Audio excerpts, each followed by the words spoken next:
2047 तक इस देश को एक विकसित राष्ट्र में बनाना चाहती है। बजट भी प्रस्तुत किया, उसमें देखने पर चारों तरफ सिर्फ आंकड़े दिखते हैं। अगर देश के ग्रोथ रेट को अगर मैं लूं, किसी भी विकसित देश को अगर आप देखेंगे तो 3 से 4 लाख की प्रति व्यक्ति आय होती है। सेंटर और स्टेट के आपस में कोऑर्डिनेशन की है, स्ट्रॉन्ग इंस्टीट्यूशन और रूल ऑफ लॉ की है, टेक्नोलॉजी एडॉप्शन की है। कर लीजिए, दुनिया के चारों तरफ कोई भी विकसित देश इन तीनों के साथ समझौता करके आगे नहीं बढ़ पाई। सरकार ने अपने विजन में ये बताया है कि 2047 तक इस देश को एक विकसित राष्ट्र में बनाना चाहती है। अगर ये माने कि अगर जीडीपी पर कैपिटा के हिसाब से आज हमारे देश में प्रति व्यक्ति आय जो आ रही है 20,000 के आसपास आ रही है, अगर देश के ग्रोथ रेट को अगर मैं लूं तो 6 से 7% बहुत अच्छी जो अभी चल रही है उसको ही मैं कंसीडर करूं तो आने वाले 21 सालों में 20-21 सालों में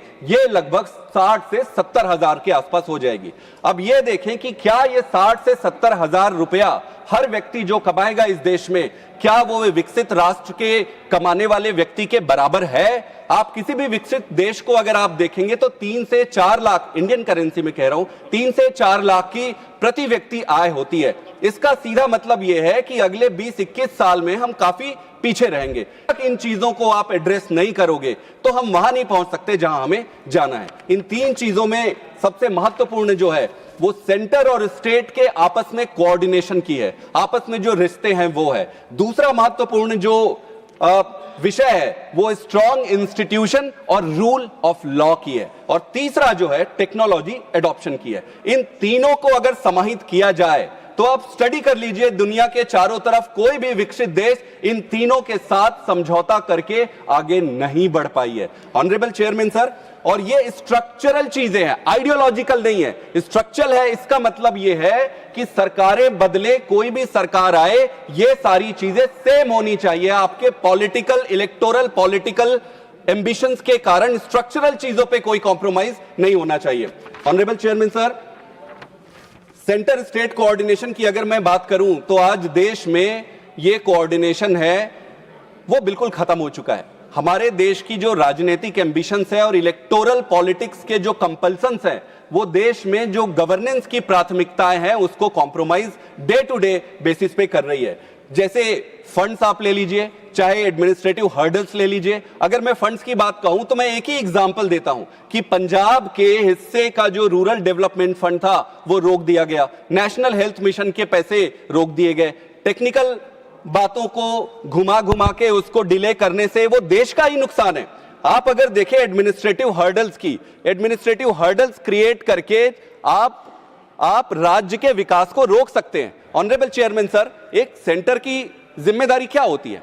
जितने भी स्टेट्स हैं उन सारे स्टेट्स को बिना दुर्भावना के साथ सभी स्टेट्स को बराबर सही तरीके से लेके मेंटर करे। एक मेंटरशिप का रिश्ता होना चाहिए। आपकी राजनीतिक असहमतियां चुनाव तक होनी चाहिए, चुनाव के बाद देश सर्वोपरि होता है। आपकी सारी विषमताएं, सारी विसंगतियां दूर करके मेंटरशिप का काम। प्रश्न ये उठता है कि क्या हम मेंटरशिप कर रहे हैं? आज आप देखिए कि राज्यपाल, उपराज्यपाल के माध्यम से आप एडमिनिस्ट्रेटिव हर्डल क्रिएट करते हैं। तमिलनाडु का आपने एग्जांपल देख लीजिए, दिल्ली का एग्जांपल देख लीजिए, सारे राज्य, अभी वेस्ट बंगाल के मेरे साथी ने बात किया। तो क्या ये अच्छी भावना लाती है? आपको क्या लगता है कि जब तक आप स्टेट और सेंटर के कोऑर्डिनेशन को इंप्रूव नहीं करोगे क्या हम डेवलप बन पाएंगे? आप किसी भी डेवलप्ड कंट्री को देखिए, जो स्टेट की ऑटोनॉमी है उसको बूस्ट किया जा रहा है। यहां पर वहां पर रेवेन्यू शेयरिंग प्रेडिक्टेबल होते हैं क्योंकि मॉडल्स फिक्स होते हैं। यहां पे डिस्क्रिशंस पे है, मेरी आपसे नहीं बनती, मैं आपको नहीं दूंगा, जाकर जो करना है। प्रेडिक्टेबिलिटी इंपॉर्टेंट है रेवेन्यू शेयरिंग में, रिलेशनशिप पे। ऑनरेबल चेयरमैन सर, मेरा यह मानना है कि इसको अगर हम ठीक नहीं करेंगे और देश की राजनीति में गवर्नेंस को अगर अलग नहीं करेंगे तो हम आगे और डेवलप नहीं बन सकते। दूसरा जो महत्वपूर्ण विषय है वो है स्ट्रॉन्ग इंस्टीट्यूशन की और रूल ऑफ लॉ की है। ऑनरेबल चेयरमैन सर, हम देश नहीं बनाते, हम इंस्टीट्यूशन बनाते हैं, स्ट्रॉन्ग इंस्टीट्यूशन बनाते हैं, फिर ये स्ट्रॉन्ग इंस्टीट्यूशन देश बनाते हैं। आप देखिए इसरो ने जो कमाल किया है, क्या हमने कमाल किया? हमने नहीं किया, हमारे पहले के सरकारों ने इसरो इंस्टीट्यूशन को बनाया उसके वर्क कल्चर ने आज रिजल्ट दिया है। तो आप डायरेक्टली ग्रोथ नहीं कराते, आप इंस्टीट्यूशन बिल्ड करते हो। Honourable chairman sir, Bharat Pakistan जब अलग हुआ तो आज पाकिस्तान कहां है और हम कहां हैं, उसका मेन कारण यह है कि हम इंस्टीट्यूशन बनाए और उन्होंने नहीं बनाया। आज सिंगापुर हमारे बाद आजाद होने के बाद भी वहां पहुंच गया और हम यहीं पे हैं क्योंकि उनके इंस्टीट्यूशन हमसे बेटर काम कर रहे हैं। ऑनरेबल चेयरमैन सर, इंस्टीट्यूशंस की जो ऑटोनॉमी है उसको मेंटेन करनी पड़ेगी। इंस्टीट्यूशन में रूल ऑफ लॉ चलनी चाहिए। किसी एक व्यक्ति, एक नेता, चाहे वो मैं ही क्यों ना हूं, क्योंकि व्यक्ति तो बदलते रहेगा। आज कोई और है, अच्छा है तो अच्छा करेगा, कल कोई और आएगा खराब करेगा तो खराब हो जाएगा, फिर तो ये चक्र चलता रहेगा। तो इंस्टीट्यूशनल ऑटोनॉमी होनी चाहिए, रूल ऑफ लॉ से चलना चाहिए। आज मुझे बता दीजिए, एक भी कोई ऐसी संस्था है देश में जो खड़ा होकर अपने लीडर को कह सके कि no I will not do? कोई इंस्टीट्यूशन नहीं, क्योंकि ऑटोनॉमी नहीं है। ये ऑटोनॉमी कहां कॉम्प्रोमाइज हो रही है?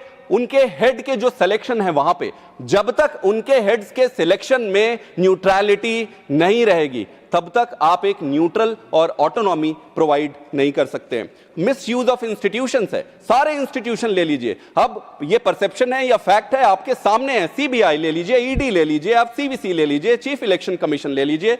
आप ये देखिए कि अभी जो इलेक्शन कमीशन की तरफ से जो एसआईआर चल रहा है, एसआईआर के अगेंस्ट कोई नहीं है, कोई हो कैसे सकता है? पर ये कंटिन्यूअस प्रोसेस है, ये ग्रेजुअल प्रोसेस है, इसमें सालों साल लगने होंगे। अगर आपको इफेक्टिवली, आप 2-2 साल लगने वाली एक्टिविटी को 3 महीने में, who on the earth can achieve this? I am very sure it is not achievable. Honourable chairman sir, एक और फंडामेंटल फ्लॉ है जो राजनीतिक नहीं है पर वो बहुत इंपॉर्टेंट है। जैसे कि जो प्रमोटर है इंस्टीट्यूशन के, जो इंस्टीट्यूशन को चला रहे हैं, वही रेगुलेटर है। जैसे शांति बिल आया, शांति बिल में हमने समर्थन किया, लेकिन शांति बिल में आप मानिए कि जो डिपार्टमेंट ऑफ एनर्जी है जो इसको चलाएगी वही उसका रेगुलेटर है। जब तक आपका रेगुलेटर इंडिपेंडेंट नहीं होगा, वो खड़े होके प्रमोटर को नहीं बोल पाएगा कि भाई साहब आप नहीं कर सकते, ये मैं बंद कर दूंगा ये प्लांट अगर आप सेफ्टी मेजर अडॉप्ट नहीं किए तो। आप रेलवे में बताइए, एक्सीडेंट्स होते हैं, एक्सीडेंट्स के रिपोर्ट आते हैं, कभी आते हैं हमारे पास कि क्या रिपोर्ट हुआ, उस रिपोर्ट में एक्सीडेंट के बाद कौन जिम्मेदार था? अकाउंटेबिलिटी की कोई वो नहीं है। तो क्या करना चाहिए? आप जुडिशरी देखिए, जुडिशरी में honourable chairman sir 5 crore cases की पेंडेंसी है, 8 से 15 साल तक लग जा रहे हैं। डेवलप्ड कंट्री में क्या है? महीनों में केसेस निपटते। तो अगर हम जुडिशरी को एड्रेस नहीं किए तो आपको यह लगता है कि हम देश को डेवलप बना पाएंगे? जुडिशरी डिलेड है, रेगुलेशंस जो है डिस्क्रिशनरी बेस्ड है, प्रमोटर्स ही रेगुलेटर बना हुआ है, इन्फोर्समेंट जो एजेंसीज हैं वो इंडिपेंडेंट नहीं है, पॉलिटिकल इन्फ्लुएंस में है, ब्यूरोक्रेसी आइदर करप्ट है या फियर में है। तो जो फियर, ईमानदार भी वो फियर में दबा हुआ है, और बाकी जो सिस्टमिक करप्शन है वो तो वही है। Honourable chairman sir, the last point which I want to highlight is science and technology. America किसी एक सुबह उठ के ये नहीं बोला कि चलो देश को डोमिनेट, दुनिया को डोमिनेट करते हैं। वो ऐसा इसलिए कर पा रहा है क्योंकि उसने टेक्नोलॉजी को डोमिनेट किया और उसके टेक्नोलॉजी के दम पे आज वो देश को डोमिनेट कर रहा है। चाइना ने इन्वेंट नहीं किया, लेकिन चाइना के पास क्या था कि उसने एक ही चीज पे फोकस करके सस्ती बनाई। शुरू में चाइना का मजाक उड़ाया लोगों ने, आज चाइना के सामने सब एक्नॉलेज करते हैं। हम कहां पे खड़े? क्या हम साइंटिस्ट पे पैसे डाल रहे हैं? क्या हम इंस्टीट्यूशन बिल्ड कर रहे हैं? क्या यूजीसी के जो कॉलेजेस हैं उसको इनफ पैसे? मैं आईआईटी में प्रोफेसर रहा हूं। स्ट्रगल करोगे आप एक रिसर्च लेबोरेटरी में लेके टेस्ट करने के लिए, तो हम सिर्फ 0.6, just 2 minutes, very important point. I request just 2 minutes. 0.6% of GDP only we are investing on the R&D. Developed country 3 से 5% तक उस पे लगा रहे हैं। हमारे PhDs काफी कम है, क्वालिटी में भी कम है। Not because they're lacking intelligence, because the institutional funding is very low. In my opinion we are all fine, we are all well meaning people, हम अच्छा करना चाहते हैं, लेकिन जब तक ये रिफॉर्म्स नहीं होंगे, और ये सारे रिफॉर्म्स आपके बजट में दिखने चाहिए। ये इतने सारे घचमच वाले आंकड़े से कोई डायरेक्शन नहीं है। वो तो कोई भी बना देगा बजट, मैं बना दूंगा, 4 पैसे यहां दो, आप अपने विजन दिखाइए, इन मुद्दों को एड्रेस करिए, निश्चित रूप से हमारा देश आगे बढ़ेगा। मैं फिर से आपको धन्यवाद देता हूं। Thank you.